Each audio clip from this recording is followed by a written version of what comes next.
welcome to the first edition of Currently in Quincy for September of 2022 on this Friday. I'm Joe Catalano, and on today's program we chat with the president and the conductor of the Quincy Symphony Orchestra all about tomorrow's concert with the Quincy Choral Society right on the Hancock Adams Common. First, though, as always, we take a look at the weather and the news for you. Currently in Quincy, sparkling sunshine out there. It is 66 degrees right now, just a gorgeous day today with abundant sunshine, low humidity, mild temperatures in the low 70s. Another comfortable night tonight, clear skies, temperatures drop off into the mid-50s, and I think tomorrow is definitely the pick of the holiday weekend with a mix of sun and clouds, but comfortable. High tomorrow about 79 degrees. It'll be more humid on Sunday with the chance for afternoon and evening thunderstorms. High Sunday back up into the mid-80s. Right now, Labor Day itself looks kind of cool and damp, unfortunately, with off and on showers. Monday's highs in the lower 70s. Looks like the rain will linger into Tuesday as well, but another warming trend toward the end of next week. So enjoy these next couple of days. 66 sunshine in Quincy right now. Checking news for you today, Quincy Mayor Thomas Koch says the city is facing staffing shortages, just like many other communities here in the state and across the country. And the mayor says there are openings in the school department, the DPW, even for tree warden that he's having a hard time filling. One way to resolve the issue, the mayor says, is to focus on new immigrants. We've got jobs open all across this country that we can't fill. I know of a little girl, I shouldn't say a little girl, a young woman, became as a young girl, went to Quincy College, went to VU, hired by a Boston finance firm, but she couldn't get in the job, the lottery for workers' visas. The company was sponsoring her. They need people in these jobs, and she has to leave our country. I mean, she's a better American than half. Well, I shouldn't say that. Than the number of people I know. So we got some work to do as a country. We're so caught up in the extremism, left, right, wackiness, and the day-to-day stuff. I mean, what makes us so successful as a nation for the last century and a half was our immigration policy. I mean, it was the immigrants that came over and helped build this country, really. In every respect, Quincy, they were in the granite industry and the shipbuilding industry, and I think that's going to have to be something that's looked at seriously. Koch is also trying to fill that newly created position of diversity, equity, and inclusion liaison in his office. He says so far there's only been one applicant. Some people getting federal student loan relief in Massachusetts would have had to pay state taxes on it, according to a recent report. President Biden recently announced the cancellation of up to $20,000 in federal student loan debt and said that money would not be considered income on federal taxes. But State Representative Tacky Chan of Quincy says that 13 states, including Massachusetts, may consider the loan taxable income under state law. This is going to be the pressure on Congress and the legislature about whether or not to allow people to get these loans tax-free. So, I mean, I have a lot, as you can tell, folks, I have a lot of mixed feeling about this. On the one part, I get the debt issue and impact it has on folks. And the other part, I mean, no one put a gun to your head to go to college and make this work. And part of this life is figuring it out. Earlier this week, the legislature did file a measure that would ensure that the forgived loans would not be taxable, and the Department of Revenue agrees. For those getting $10,000 worth of federal student loan forgiveness in Massachusetts, they would have had to pay $500 in state taxes. Now, today is the last day for early voting in Quincy for next Tuesday's state primary election. Early voting is taking place in the Great Hall at Old City Hall through 4:30 this afternoon. Today's also the last day to cast an absentee ballot at City Hall for the primary, and mail-in ballots must be received at the city clerk's office by Tuesday at 8 p.m. In-person voting will then take place next Tuesday from 7 a.m. to 8 p.m. Quincy City Clerk Nicole Crispo says all of the over 65,000 registered voters in Quincy have received information in the mail about where to cast their ballots. So with that, we did have to redraw our lines, to make sure that everyone had the same amount of people within a census block, within a precinct, so people do get moved around a bit. And I know people don't always like change, Right. but everybody's treated the same at every polling place across the city, so we make it available to everybody. We did send a postcard out for all households of registered voters. Everybody in a household votes at the same place, so we figured we could send it just to the household. It said your new ward and precinct, where you vote, and then we had a QR code on it that you could use to scan, and that would take you right to Secretary website, and all the voting information was on there. Crispo says all of the voters from the 1000 Southern Artery Senior Center will now vote at the Clifford Marshall School. Plus, a new precinct has been added at the Fort Square Presbyterian Church in Quincy Center because of the increase in population from the new residential development. Quincy Access Television will be providing live election night coverage Tuesday beginning at 8 p.m. Well, about 10,000 students will be returning to classes in Quincy Public Schools next week. Students in grades 1 through 9 go back on Wednesday. 10th, 11th, and 12th graders return next Thursday. Pre-kindergarten and kindergarten orientation is next Friday. Their first day of school is Monday, September 12th. Quincy School Superintendent Kevin Mulvey says the only remnant of the COVID-19 pandemic is that anybody testing positive will have to isolate at home for 5 days. There are no requirements for masking or testing other than masks are required in school nurses' offices. And Mulvey says the schools will continue to partner with Mannett Community Health Center to offer vaccination clinics. 80 new teachers will be greeting Quincy students this year, along with 3 new security guards, 2 at Quincy High School, 1 at North Quincy High. The threat of thunderstorms has forced the cancellation of the annual Kids Fest celebration on Wollaston Beach in Quincy this coming Sunday. The Friends of Wollaston Beach President Maureen Mazrima says the decision to cancel Kids Fest comes out of an abundance of caution due to the forecast for thunder and lightning. She says if it were just rain, Kids Fest would go on. However, she says the threat of lightning prompted her decision to call off the event earlier this week. No new date has yet been set for the end of summer celebration, but Mazrimas did encourage people to participate in the upcoming Coast Sweep beach cleanup. That'll be on September 17th. That is our check of news. Coming up, Brian Hickox and Yoichi Utagawa of the Quincy Symphony Orchestra will join us next.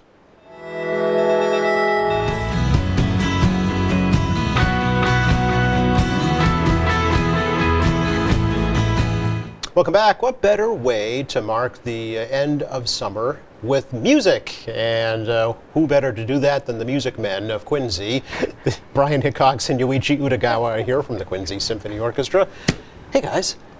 Thank you. Welcome Yeah, back. great to see you. Yeah. Thank you for having us here. It's a pleasure as always. The music men. The music boys, should we say? We've been doing this a while. So Yes, you have. I guess it's men by now. Or maybe boys. The music keeps us young. That's you know? right. So, speaking of doing this for a while, Brian, what concert season is this coming up for the Quincy Symphony? It's the 69th season for Wow. the Quincy Symphony Orchestra, and we're really excited about the whole season, but kicking it off with a fun outdoor concert on the Hancock Adams Common this Saturday at 4 p.m. We're really excited about this. Yeah, I went to last year's concert. It was great. Had a wonderful time, and a lot of folks enjoyed it, I think, too. It came at a really good time last year because it was when things were starting to reopen. People were more comfortable, being about, but you were still outside. So Yeah. you had the best of both worlds. The weather was gorgeous, and it looks good for tomorrow as well. It sure does. Yeah. We're very much looking forward to it. The excitement of the young families that we see, both young and old, from grandparents to parents to the children dancing around, listening to the music. It's really exciting. Yeah, it's a lot of fun. How has the summer been going for the symphony? Well, it's a tough rush back to the podium for Yoichi and for each of us to our instruments because we take a break from our May concert through August. But you've been practicing diligently, right, Brian? Yeah, we sure did. Brian has, for sure. I can't hide. Well, he plays the trumpet part, Yes. the first trumpet, so that's way out there. And So you hear that one. yeah, you hear it, Yeah. and every time, when we get back, I mean, it's a pops concert, so we always have to program things that feature the brass section, the trumpets. Yeah. And some of probably some of everyone's favorite music is music by John Williams, and Oh, that John Williams. yeah, and that John Williams, he loves to write really hard parts Yeah. for the first trumpet, and Brian is always saying to me, I don't know. Maybe we need to change this piece. We need to change. We need more But, string music. Yeah, we Yeah. need more string music. And then he comes in and plays brilliantly at the concert. And he goes, well, one of these days I'm gonna mess it up. So. Just so that he doesn't do that yet again for another. But so far it's been okay. So. Well, have you been practicing as an orchestra? No, for this concert we Yeah. only had 2 rehearsals. We had one Tuesday night, Yeah. and we had one last night. Okay. And we have a concert tomorrow on Well, Saturday. third time's the charm. Third right? time's a charm. The unique thing about this particular performance is it's in concert with the Quincy Choral Society. Absolutely, Yeah. and we love working with them. And they're going to do a couple of numbers. Well, we're going to do a couple numbers together. Yeah. I think they're going to do 1 or 2 by themselves. Okay. And they have a wonderful young director, Sarah Labrie, and fabulous conductor. And we're just talking about how talented she is. And so we're gonna tag team conducting. I'll do a piece, she'll do a piece. Oh, we'll go fun, back okay. and forth, and she's terrific. So are you terrific. going to let her conduct the symphony? Oh, absolutely. Oh, you are? Oh, yeah. Oh, okay. yeah. And you'll conduct the choral society? Yes. So Okay. most of the numbers that we do with them, she'll conduct. Yes. And just the orchestra numbers I'll conduct. Okay. And then I think they're going to do 1 or 2 by themselves, which she'll conduct. Oh, okay. Yeah, it'll be fun. Yeah. It's a lot of A fun. little hesitant to give up your baton? Or Oh, no. It's on loan. It's not given up. He's got a spare he keeps in the back. But she really is a terrific young conductor. Well, she's a public school music teacher in yeah. the Stoughton schools. And Yeah. I believe she is the first woman conductor of the Quincy Choral Society. That is correct. Yeah, I And- mean, about time, right? And they're over 40 years old, I believe, Yeah, themselves. yeah. So that's So- quite a landmark. Yeah. No, it's great to collaborate with them. I think the orchestra musicians enjoy it. Right? Well, it's really interesting to watch the juxtaposition of Yoichi and Sarah. Different realms, choral and orchestral, Yes. but then they cross over with performing with both together. So, for example, we see Yoichi there with a lot of wisdom and experience jumping on the podium as if it happened 100 times before or 1,000 times, which it may have. Probably at this point. And so he and the orchestra, we're one. And when Sarah came in just to conduct last night, it was interesting to see a different perspective from her. And almost such that when she heard the horns fill the auditorium, it even inspired her to bring that more right? out of the choral society. I think And that was very, very exciting. Yeah, I think it is exciting. It's fun to watch. It's really hard for is. people, I think, Yeah. lay people like myself, to understand how a conductor, involves the orchestra that they're conducting. It's hard for somebody to imagine what is that person doing at that particular moment to make the orchestra sound that way, or to make the choral society sound that way. you Well, know? Yoichi will just tell him, he just waves his hand. I just wave my hand. They do No, all but the each work. movement has meaning, right? Well, I mean, I don't know if each movement does, but I think it's just like with any dynamic between people, right? I mean, if you've probably had teachers or coaches or people that you work with that you really click with. Okay. Or you don't, or that some bring strengths to some aspects of something or another. I think it's just a human thing. Interesting. Yeah. Okay, so it's more about the Yeah, personal right? relationships. Yeah. At the basic level, the conductor is the rock that holds everyone together. And so that's that. Then we advance to more artistic levels, where the expression is demanded by the conductor. Okay. And then what's interesting is to see the different flavorings, almost like chefs. They could work with the Yes. same ingredients, but one might have a little more emphasis on one flavor versus another, and Interesting. it brings out a totally new experience, and that's the great thing about live music. Well, it is, because we're talking about talented people to begin with, right? Musicians, singers, they have a natural talent. So the conductor brings that, to its best performance. Well, hopefully. Hopefully. I'm sure that's the It case. doesn't always work that way, but that's the theory. We haven't anyway. seen a mass exodus from the symphony So since far. you've been in charge. Are there openings, by the way? Should we let the Yeah, I community mean, know? we it's a community orchestra, Yeah. so people are, we're always looking for people, Okay. Particularly string players. If anybody out there wants to come and audition for us, it's a very informal audition, nothing to be worried about. We have less openings, I guess, in the winds and brass. Okay. We do have an opening for French horn. Yeah. Oh, okay. That we're looking for. So that's one. And whether that's someone who's 8 or 80, that's the beauty of this community orchestra, that Right. we play side by side. We talk about how many seasons that I've been with the orchestra, and some that have been even longer with the orchestra, over 50 years. Wow. And so it's fun to see that come through.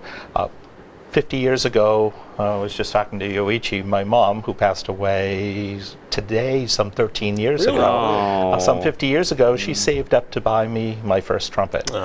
Well, tomorrow I'm going to be playing that trumpet. Oh, isn't that nice? Isn't that sweet? So Yeah. that's the kind of thing. It can bring one through one's entire life. It's not as though the knees wear out and I can't play basketball anymore, or things of that sort.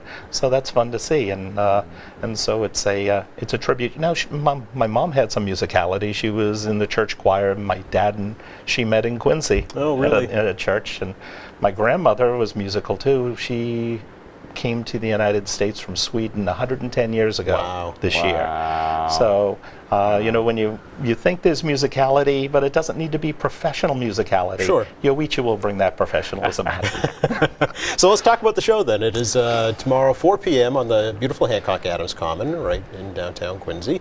What can we expect, Yoichi? Well, so we're going to do a mixture of pieces with a chorus and with the orchestra alone. We're going to always start with the Star Spangled Banner, Right. and then we're doing the Olympic Fanfare by John Williams. Oh. Very excited. This is the piece that Brian is worried about, but he will come through shining. So come out and check it out. Oh, He's He's got the trumpet that his mom got him, so Exactly. can't How could go that wrong. fail, Exactly, yeah. And then we're doing some patriotic numbers with the chorus, like the Battle Hymn of the Republic, Fun. America the Beautiful. Then we're doing some numbers from musicals. Oh, really? Yeah, Okay. including Leonard Bernstein's West Side Story. Oh, yeah. And then we're going to finish with Star Wars. Of course. Yeah, I mean, we have to oldie but a goldie. We haven't brought that out in a while, so and that's got another big trumpet part in it. And Speaking of John Williams. yeah, speaking of John Williams, who just turned 90 this year. Wow. Yeah, great composer. Yeah. And of course, Leonard Bernstein, too, great composer, conductor. And the concert's going to be just about a little over an hour, I think. Okay. Yeah, so I think it'll be a perfect time in the afternoon to come and listen to some music, and maybe after you're done, you can go to a local restaurant. Sure. Yep. Yep. I know that there's some seating available. Folks can bring their own Yes. chairs or blankets available as well. There'd be wine and beer for purchase. Right, and I think they ask you not to bring your own. That's correct. Yeah. And then we will be seated. Last year we were in front of the Church of the Presidents, but this year we're going to be. Oh, you're flipping? Yeah, flipping. In front of City Hall? Yeah, in Oh, front of okay. City Hall, and but still a beautiful place to make music and share it with the public, and it's a free concert. Exactly. It's great. And that means there'll be no intermission then, right? It's only an hour. or so. No intermission. So you're playing right through. Yeah. This is the first one of the new season. What Yes. does the season look like this year? Well, we've got a fun lineup. We're going to start off with we haven't played this symphony, I don't think ever, right? The Quincy Symphony. William Grant Still's African American Symphony. Oh. He was an African American composer. And he wrote this fantastic symphony, which we're going to be playing. And then we're also going to be doing a standard violin concerto by Bruch. And then we have "'Tis the Season" Yes, right, with yeah. the public schools, which is really one of the highlights of this season for us. I mean, every concert is a highlight, but but working with the students Yeah. and the teachers is really a treat. And then we're In gonna, February, we yeah. have an all-female composer program. Really? Yeah. And so Okay. it's a lot of diversity this Yeah. this season. We're looking forward to our principal flute player playing a concertino, Yes. Chaminade. Cécile Chaminade, who was female composer, French woman composer. Very nice. Okay. And we're on that concert. We're doing a symphony by Amy Beach, who is a New England composer, woman. Great work. So I would say that during the last couple of years, there's been a renewed interest in kind of rediscovering some of the great women composers of color, and there's great stuff out there. That William Grant Yeah. Still's Afro-American Symphony was written around 1930. Okay. So think of New York City, late 20s, Depression, Harlem environment. Jazz was coming into the scene. So many of, I listen and I get so many Gershwin-esque Yeah. kinds of themes there. It's just rich in its textures and flavors. So we're really excited about performing that this November. Interesting. So back in the auditorium at Quincy High Yes. School again? That's Yes. correct. Okay. Yeah. It's a beautiful venue. Works out wonderfully as well. Has there been any new music as a result of the pandemic that either of you have seen or heard about?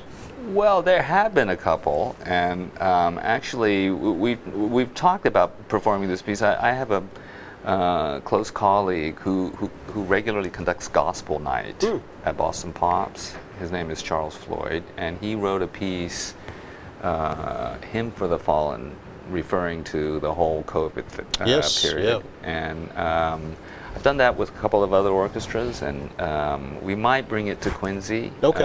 And there have been a lot of people who've done that. And when you think about COVID and how much it's changed, I mean, think about the young people who didn't go to school. That's right. Yes. It's just a big deal, really. Yeah, I'm thinking too, in this digital age, Yeah. with the accessibility of technology so prevalent, if folks had more access to composing, Yeah. and to writing Yeah. while they were in quarantine, Absolutely, or doing something absolutely. differently. Yeah. And it's just remarkable what you can do today digitally, right? And the recordings that people have made during the pandemic, playing their own part and then stitching it together Yes. to make one complete video and stuff like that. It's remarkable. Another question I had, Yuichi, if you had heard, has the war in Ukraine impacted composers internationally, would you say? I'm sure it has. Yeah. I mean, I think we're probably a little bit detached here Right, from yeah. that, but and there's a much more interest in kind of highlighting Ukrainian performers, Right. for instance. Yep. So, there's a lot going on in the world. This is true, yeah. Fortunately, in our own little corner of it here in Quincy, we have the Quincy Symphony and It's the a Quincy beautiful Choral place. Society. Yeah. We're blessed to be here. and a free concert on a beautiful early fall evening, right? Yes. On the Hancock Adams Common. And even though there will be some new pieces for this pop-style concert Yeah. for tomorrow's performance, everyone will know every piece. I think so. Oh. I think so. And so- yeah. Let's- Every single piece. I'm quite sure. Okay. Probably, yeah. I would think so. Okay. Yeah, it's great music that everyone will know and will enjoy, and I'm happy to say I think it's going to be performed well too. From our perspective, that's important. And with the Choral Society, there'll be opportunity for sing-along. I don't think we're going to do a sing-along. Oh, no sing-along? with them. No, Oh, okay. but they will do some beautiful singing. I'm sure. So, Yes.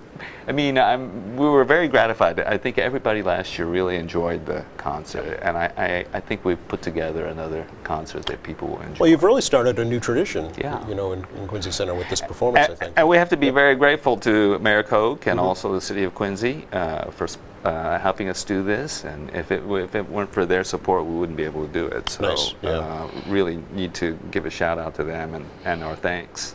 Well, there have been free events on the Common all summer long, Yes, you know, yes. and it's going to continue into the fall as well. So it really has activated that space, and I think to have the symphony and the choral society as part of that is a no-brainer. And we work with a gentleman named John McDonald, Sure. who has been really instrumental in making those programs work, and he's terrific. So No pun intended on the instrumental.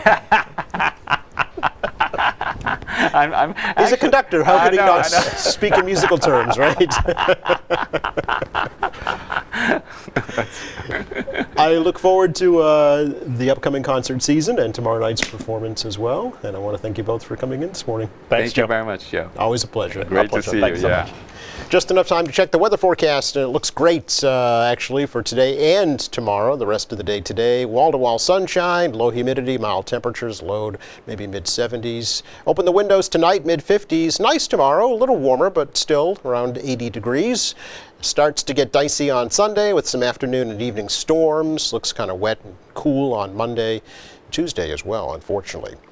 Thanks again going out to Brian Hickox, Yoichi Utagawa for joining us from the QSO. Thank you. Thanks, Joe. Yeah, it's Thanks to our crew. Thank you for watching. We are off on Monday for Labor Day. Please join us next Friday with Quincy School Superintendent Kevin Mulvey and his assistant Aaron Perkins. Meantime, check out our website anytime, qatv.org. Our latest programs, news and information, video on demand, and a whole lot more. For all of us at QATV, I'm Joe Catalano. Have a happy, safe Labor Day weekend.